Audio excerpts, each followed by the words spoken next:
You're listening to Oh My Health, There Is Hope podcast.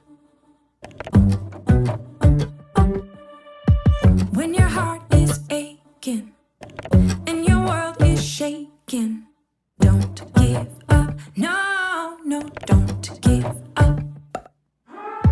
When your light is fading from the troubles you're facing, don't give up. No, you're enough. Hold on. Good things are gonna come. Good things are gonna come. Welcome to the Oh My Health, There Is Hope podcast. Each episode, you'll hear from health experts, major influencers, and other extraordinary people to discuss holistic health, wellness, and to share their incredible stories with you. Your host, Jana Short, is a mindset coach, NLP and RTT practitioner, best-selling author, and creator of Best Holistic Life and Health Influencers Mastermind, working toward changing the world one health expert at a time. Aren't you sick and tired of being sick and tired? Now, here's your host, Jana Short. Hello and welcome to Oh My Health, There Is Hope, the podcast. I'm your host, Jana Short, and today we're here with a very special guest, Deirdre Martinez-Queso. Deirdre is a well-respected holistic health and fitness coach. She has worked with thousands of clients, including several notable Hollywood celebrities, while providing deep dives with 50 plus in private coaching. With a master's degree in health and education and over 10 years working in the fitness industry, she's partnered with some of the most prestigious health and wellness organizations such as Equinox, Canyon Ranch Spa, one of my favorites, and the Oaks. As a wellness expert, she helps overwhelmed professional women lose weight, build strength, and have more confidence through their widely regarded Body Bliss Bootcamp. As a wellness expert specializing in plant medicine, she has authored a high state of health cannabis therapeutics for women, ancient medicine to flourish in the modern world. Thank you so much for being patient with me while I got through that. It's all good. Today. Thank you for having me. Well, Deirdre, one of the things that we ask everyone to do is to share a story of hope. So do you mind doing that with us today? Yeah, sure. I'd love to. Thank you. Thank you for inviting me. And I love the work that you're doing, all the stories that you share of hope. I guess you could say that I always had a problem. My journey into health and wellness started because I had an issue around food. I was an emotional eater, overeater. And so I would, when I was a little kid, I started eating Big Macs right away. It was like, that was what I did, was eat when things were emotional, and carried those sort of behaviors into adulthood. But I got into health and fitness because I thought that if I became a fitness trainer, then I would learn any diet and every diet possible. So I would lose weight, but then I would gain it back again because I never really dealt with the emotional eating part. I never knew that I had an emotional eating problem. So then what happened was I was working for the YMCA. It was the first job that I got out of college. And I was working there as a personal trainer, quickly got promoted to a program director, quickly got overwhelmed because it was working in the nonprofit industry. So I was doing everything. Eventually, over time, I started having severe back pain between my shoulder blades. And I went through every sort of doctor you could imagine, trying to figure out what the hell was going on to my back. And I was on the verge of having back surgery, and was like, okay, well, I guess if that's what I have to do, I was that desperate. So they had me go see a psychiatrist. And I thought that was part of the normal regime. If you're going to have a back surgery, okay, I'll go see a psychiatrist. I was about 30 years old, and I sat down with the psychiatrist, and he said, it's all in your head. And I looked at him like, you think I'm lying about this, or I'm crazy? Like, I know what's happening. This is something I'm feeling in my back. And he said, no, you have anxiety. So I grew up in East LA, very Latino community. Never heard about anxiety. You didn't talk about your feelings. You just didn't talk about your emotions. We grew up with something called machismo. You're tough. And so And I think I had a martyr type of mentality for a long time too, because, working in nonprofit, I'm going to help all these people. I'm going to, save the world and do all this kind of stuff. And what I was really doing was carrying the weight of the world on my shoulders and not practicing any sort of self-care at all. And so it was the first time I learned about anxiety. And I was prescribed Prozac, which I thought was really interesting because I wasn't depressed. But again, I was desperate. I wanted the pain to go away, and it seemed like it was going to be a fast and easy, quick solution. So I said, go for it. Let's do it. I was on the Prozac for maybe about 6-7 months or so. And I'm normally a very upbeat, high energy, enthusiastic, loving, joyful kind of person. And all of a sudden I felt shut down like a zombie. It was the first time in my life I felt depressed, and it was crazy. Like I started having suicidal thoughts, and it was just so not like me. And I went to back to the psychiatrist, and I said, what's going on? This is crazy. This shouldn't be happening. And he wanted to give me more prescription drugs. And I just said, this is crazy. I shouldn't be taking more prescription drugs. What about the side effects of that? And it just seemed like it was going to be a snowball of just being on more pills and pills and pills. And so I wanted an alternative solution. And I had a friend of mine working at the YMCA who was a middle-aged woman. She had 2 teenage kids. And she was going through cancer at the time. She was in, she was using cannabis basically to help with the side effects of her chemo. And she said, you should check out these cannabis dispensaries because they've got cannabis for medical marijuana. Back then it was considered for anxiety, depression, chronic pain, basically all of the check mark boxes I had. It's like, okay, you had to go get a license to be able to go to the dispensaries. And I was curious about it. I was like, maybe that could be something that I can go check out. And it seems legit. You got to go to a doctor. You got to get a prescription. But the only issue is that I was in sobriety at the time. I was 5 years sober.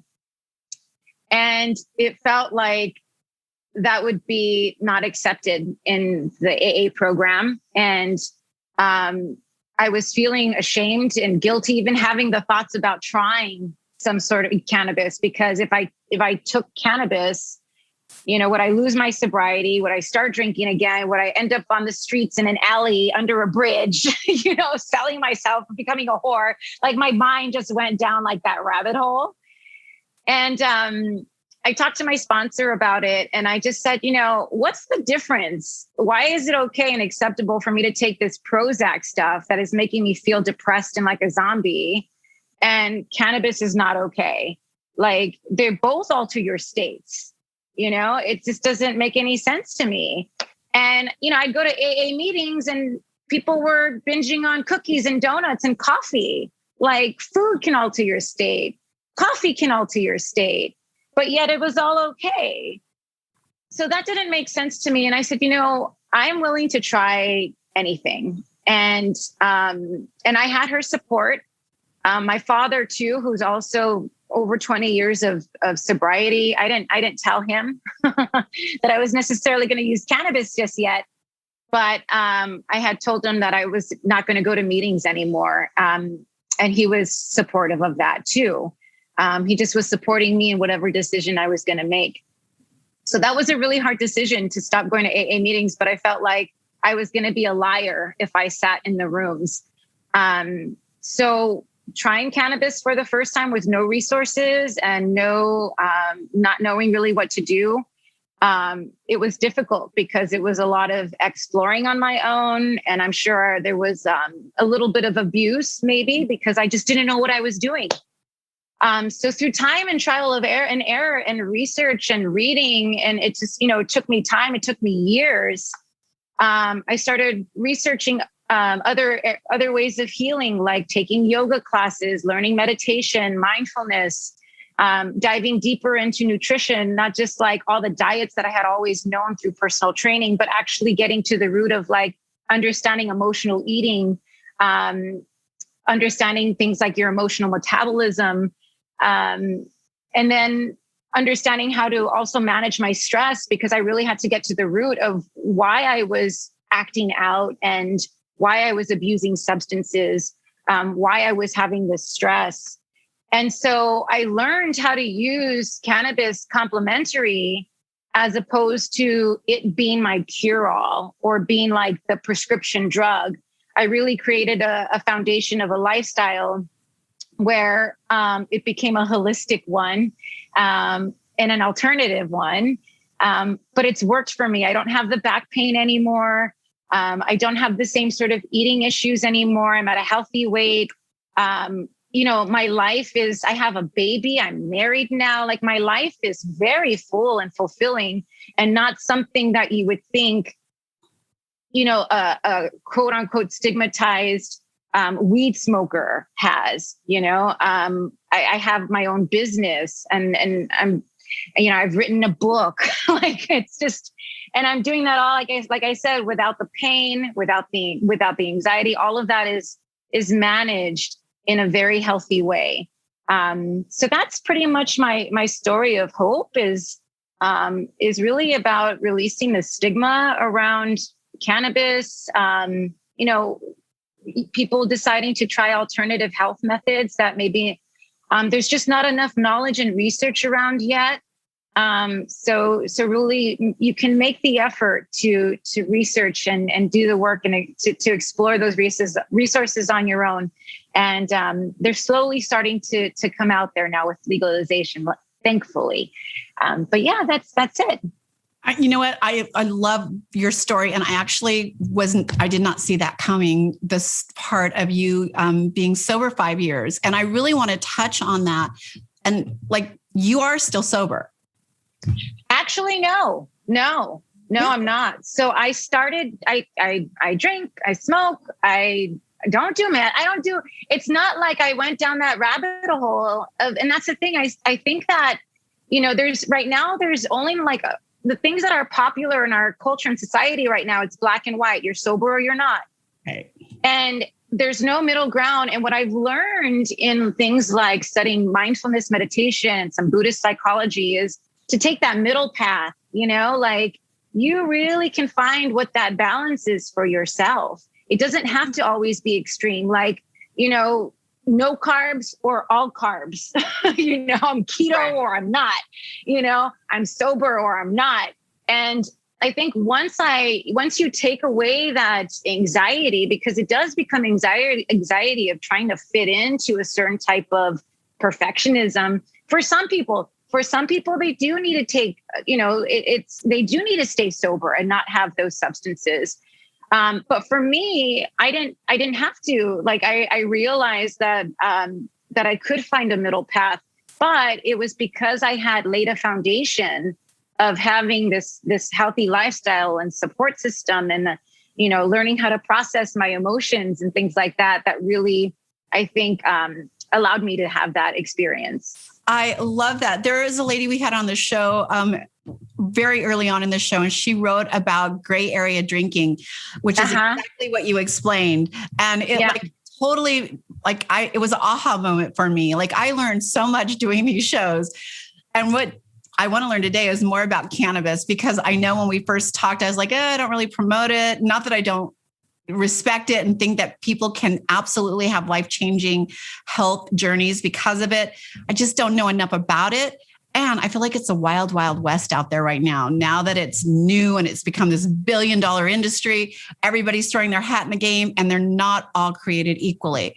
So why don't you share some of the incredible stuff that you know about cannabis? So, because I feel like education is super powerful, and that will lead into your book, because I want people to get that power to be educated, to make choices out of real education and not miss behind it. Because I'll tell you, cannabis now is not what you were thinking back years ago. Exactly. So I started working in the cannabis industry in distribution and sales. Basically, I would sell products into these dispensaries, that the legal dispensaries, where everything is checked. Like it's cleaner than your food, the way that it's regulated. It's pretty crazy and amazing at the same time. So there's a lot of regulation around it. And cannabis, not necessarily hemp. I'm going to go into all of that stuff later. But I worked in the industry directly, like in the trenches, and did that for 3 years. And I saw how, these brands, these companies, these cannabis companies were flooding the market with, advertising and pitches and just like, I don't want to say false promises, but just things where I was like, yeah, we need some more education here for the consumer so that they make educated decisions for themselves, and not just based on marketing dollars going towards particular products flooding the market, and getting people's eyes and attention. And then plus too, I had this background in health and fitness and my master's degree in health education. So I really wanted to bring it all together and educate people at this critical time where we have legalization, and a lot of people like yourself that are like, hey, this sounds interesting, but I just don't know. And we're into alternative health, so there's a great resource here available. It's a medicine that's been used for thousands of years. I know within my culture, within Latino culture, it's been used for a long time as well. So in indigenous cultures, it's been used for a long time.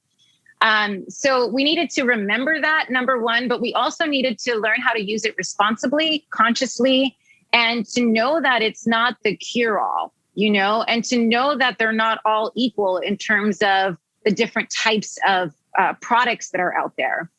And so you've got things like cannabis, and you've got hemp, you've got THC, you've got CBD.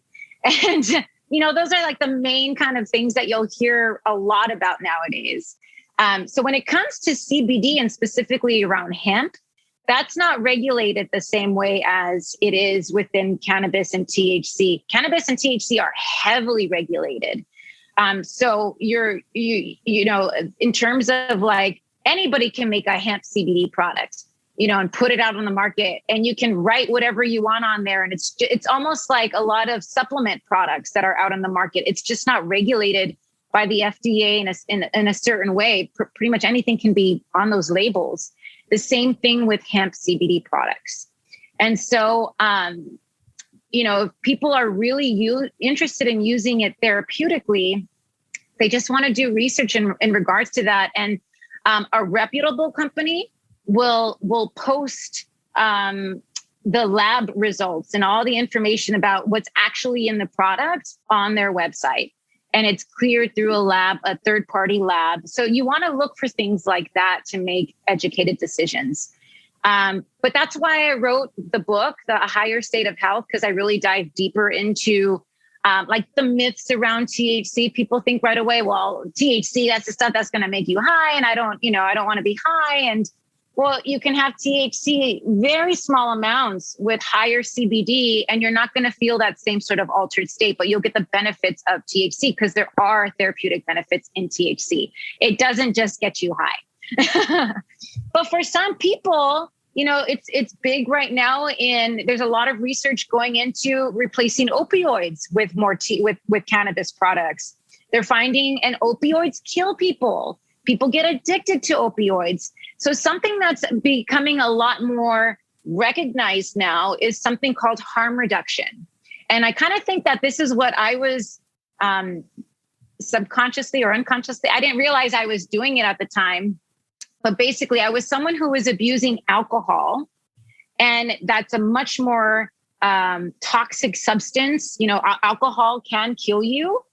And I was replacing that with a lesser toxic substance that doesn't have the same sort of harm as alcohol. So they call that harm reduction. And you do that while you're getting therapy or while you're doing, you're kind of like on your path of healing, basically. So that's what they're doing with opioid addiction right now, is they're taking something like cannabis that is less harmful and replacing the opioids with it.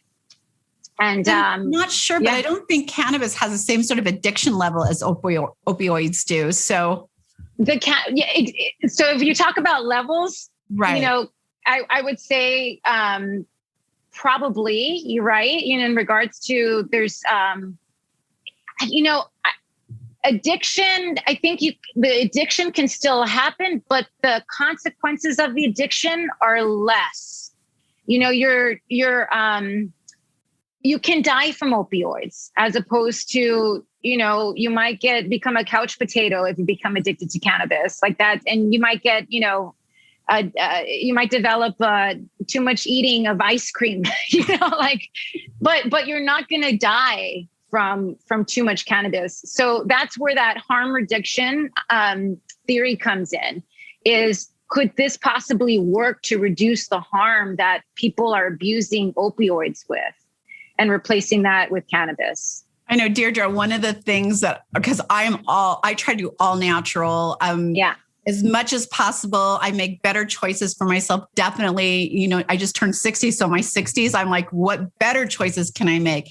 And I wouldn't think twice about using peppermint, like we were just talking, for my digestive tract. Yeah. Or, I get a headache, I grab my frankincense oil. And I use natural stuff all the time. But for some reason, and I think it is because of the old stigma, I hear cannabis and it falls into the drug and not the natural sector, right? It's a drug. Yeah. It was illegal, like a drug.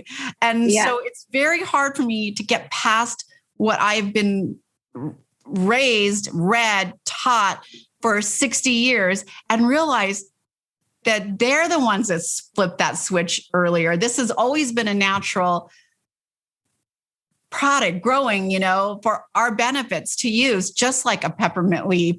And correct, we turned it around by changing it, altering it, the way we were ingesting it and using, it in a different way. So I love moving back to its original state. I just wish we could all educate ourselves to what that really looks like.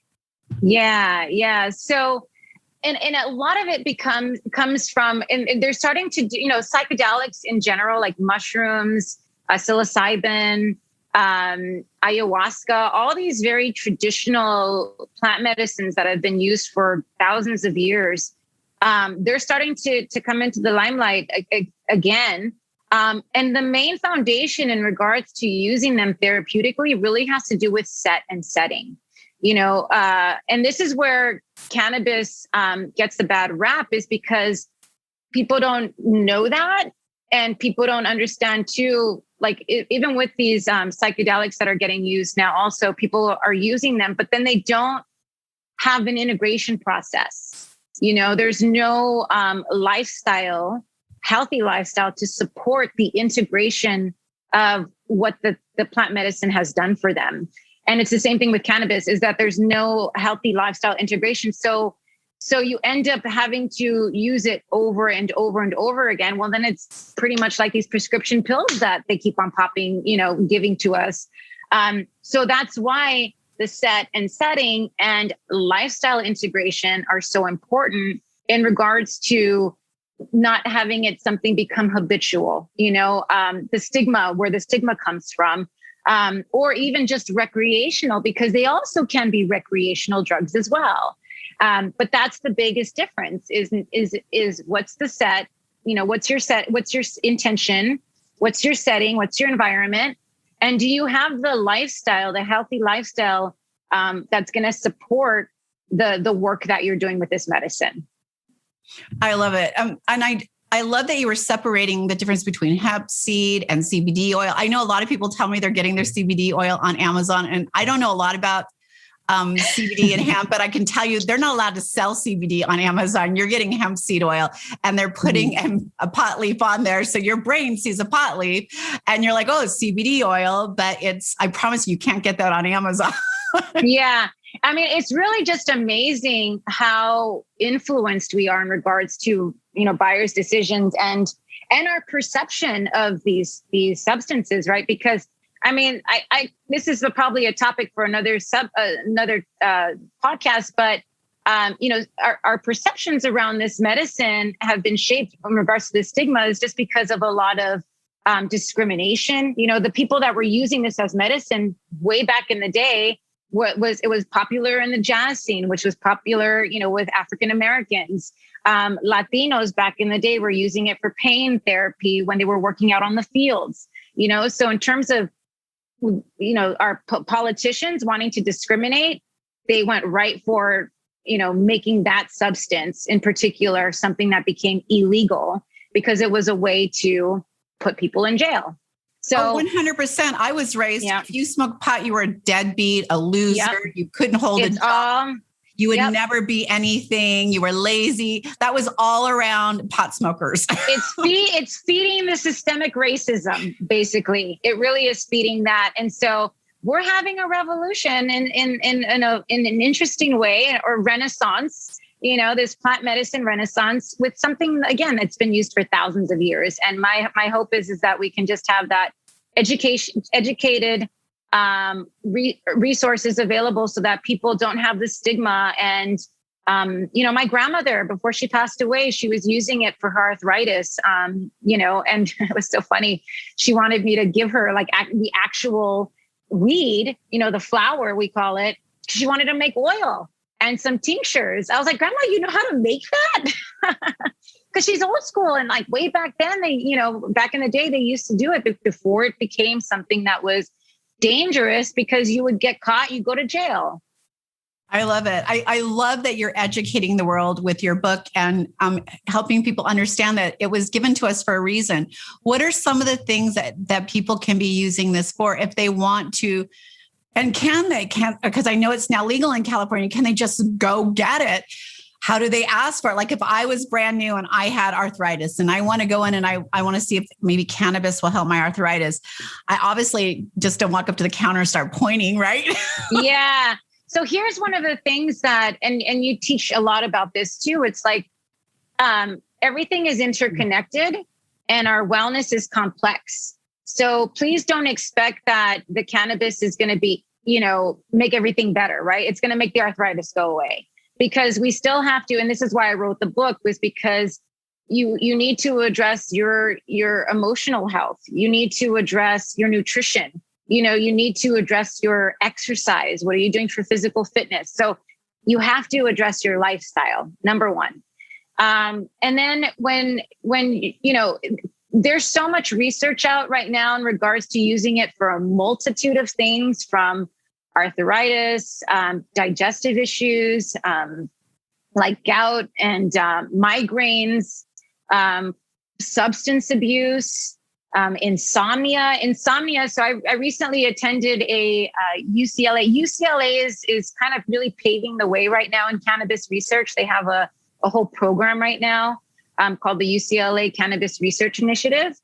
And they found that the number one reason why people were turning towards cannabis right now in California, especially during COVID, was for anxiety and then insomnia as well, too.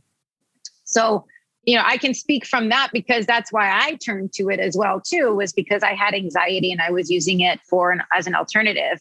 So you have to be mindful when it comes to cannabis for anxiety because there's a threshold, they call it. And especially with THC. Some people, if they have too much THC, can cause them more anxiety. Some people, if you take too less, if it's too low, the THC amount, you don't feel anything at all. And you just think it doesn't work. So it's called a therapeutic threshold. And you have to, that's why it's like everybody's body is different. You kind of just have to experiment to find out what that therapeutic threshold is for you. But as we always say, it's always best to go low and start slow. So starting off like at a low dosage and then waiting for 30 to 45 minutes, and then before you add a little bit more. And, if you're concerned at all too about, having any sort of too much anxiety or too much of a heady kind of experience, because some people say that they get a little bit too much anxiety or THC doesn't feel good in their body, then you can have CBD in the product as well too. There's a lot of products now that have ratios. So it'll say like 1-to-1, which means it's a balanced amount of THC to CBD. Or it'll say 10-to-1, where there's 10 CBD to 1 THC. So those are really nice to experience, especially if you're a first-time consumer and you're concerned at all about how THC might affect you, because the CBD kind of brings down the effects of THC in terms of the psychoactive effect for you. It balances it. It balances it out. Yeah. So, depending on, some people have negative reactions to edibles because they tend to hit people stronger, but at the same time, because they're stronger in the sense of like they can last longer in the body. Some people like that, because they're looking for longer relief. It's all like, this is why I kind of do coaching as well too with people, because everybody's experience is very unique. Some people don't want to smoke, but some people are okay with smoking. Some people just want some sort of like external balm, maybe they have pain relief. Everybody's situation is so unique. So that's why, I do coaching, because a lot of times too, people are going to the dispensaries and they're relying on somebody called a bud tender. They're like the person that's at the front desk, helping you decide what to buy. Well, I'm going to tell you on the back end, because I work in that environment, that sometimes, depending on the dispensary, they're trying to sell through certain products. So it doesn't necessarily mean that it's the best product for that person, but that they need to sell through those products. So they're going to push those products, if that makes sense. It's like when you go to a restaurant and you say, what's the special tonight? It's whatever has to be cooked before it has to be thrown out. Exactly. And then a lot of times too, these bud tenders, they're not educated about any of this stuff. They don't have a health or wellness background. They're kids, 19, 20-year-old kids that thought it would be cool to work in a dispensary and like weed and want free weed, so they don't have the education or the resources available to really help people make an educated decision. But some dispensaries really do, value and take pride in employing the right kind of educated people, but that's not necessarily all of them. I love that. So what I am hearing is, first of all, don't take somebody else's edibles because you don't know what strength they're at, right? And you really do want to start out low and work your way up. Like, I didn't feel anything. Oh, there's my legal products that you buy in a store at a legal shop will have the dosing on it, and they'll have the dosing on each individual piece. But if your mom, not your mom, but somebody baked brownies, don't eat those unless like you are okay with going, having, maybe going to the clouds because you don't know how it's dosed. What the most important part of this episode that I want you to take away is there's power in education. Educate yourself. Go grab Deirdre's book. Educate yourself, ask questions, and start experimenting. It's natural. This is a natural product. And I don't really feel like it should have ever been illegal. Like, it's always had a benefit. And they put it in a ton of drugs that their pharmaceuticals are dishing out to you. And there was a different price to it, right? So definitely, I feel like you should educate yourself, ask questions, be that person, that voice that steps up and starts taking control of your health. We're going to put the link to Deirdre's book in this. Get the book, read about it. I feel like there's power in education, which is why I was really excited when she said, I want to talk about cannabis. And I always say no, is like, I have to be educating the world, including myself, on what is not only new, but has been historically around way before all the other things. And it's here for a reason. So thank you so much, Deirdre, for being on the show and sharing. I would really love to have you back, because I feel like that we just touched the topic in the 30 minutes that we were talking. Yeah, no, thank you. I'd love to come back. And there's constant research, and maybe I'll come back with something new to share. So I would love that. Thank you. Thanks for listening to the Oh My Health There Is Hope podcast. Make sure to visit Jana's website, bestholisticlife.com, where you can subscribe to the show on iTunes, Google Play, or listen there so you'll never miss an episode. While you're at it, if you found value in the show, we'd appreciate a rating on iTunes, or if you simply tell a friend about the show. That'll help too. Let's change the world together, one health expert at a time. Looking forward to seeing you next time.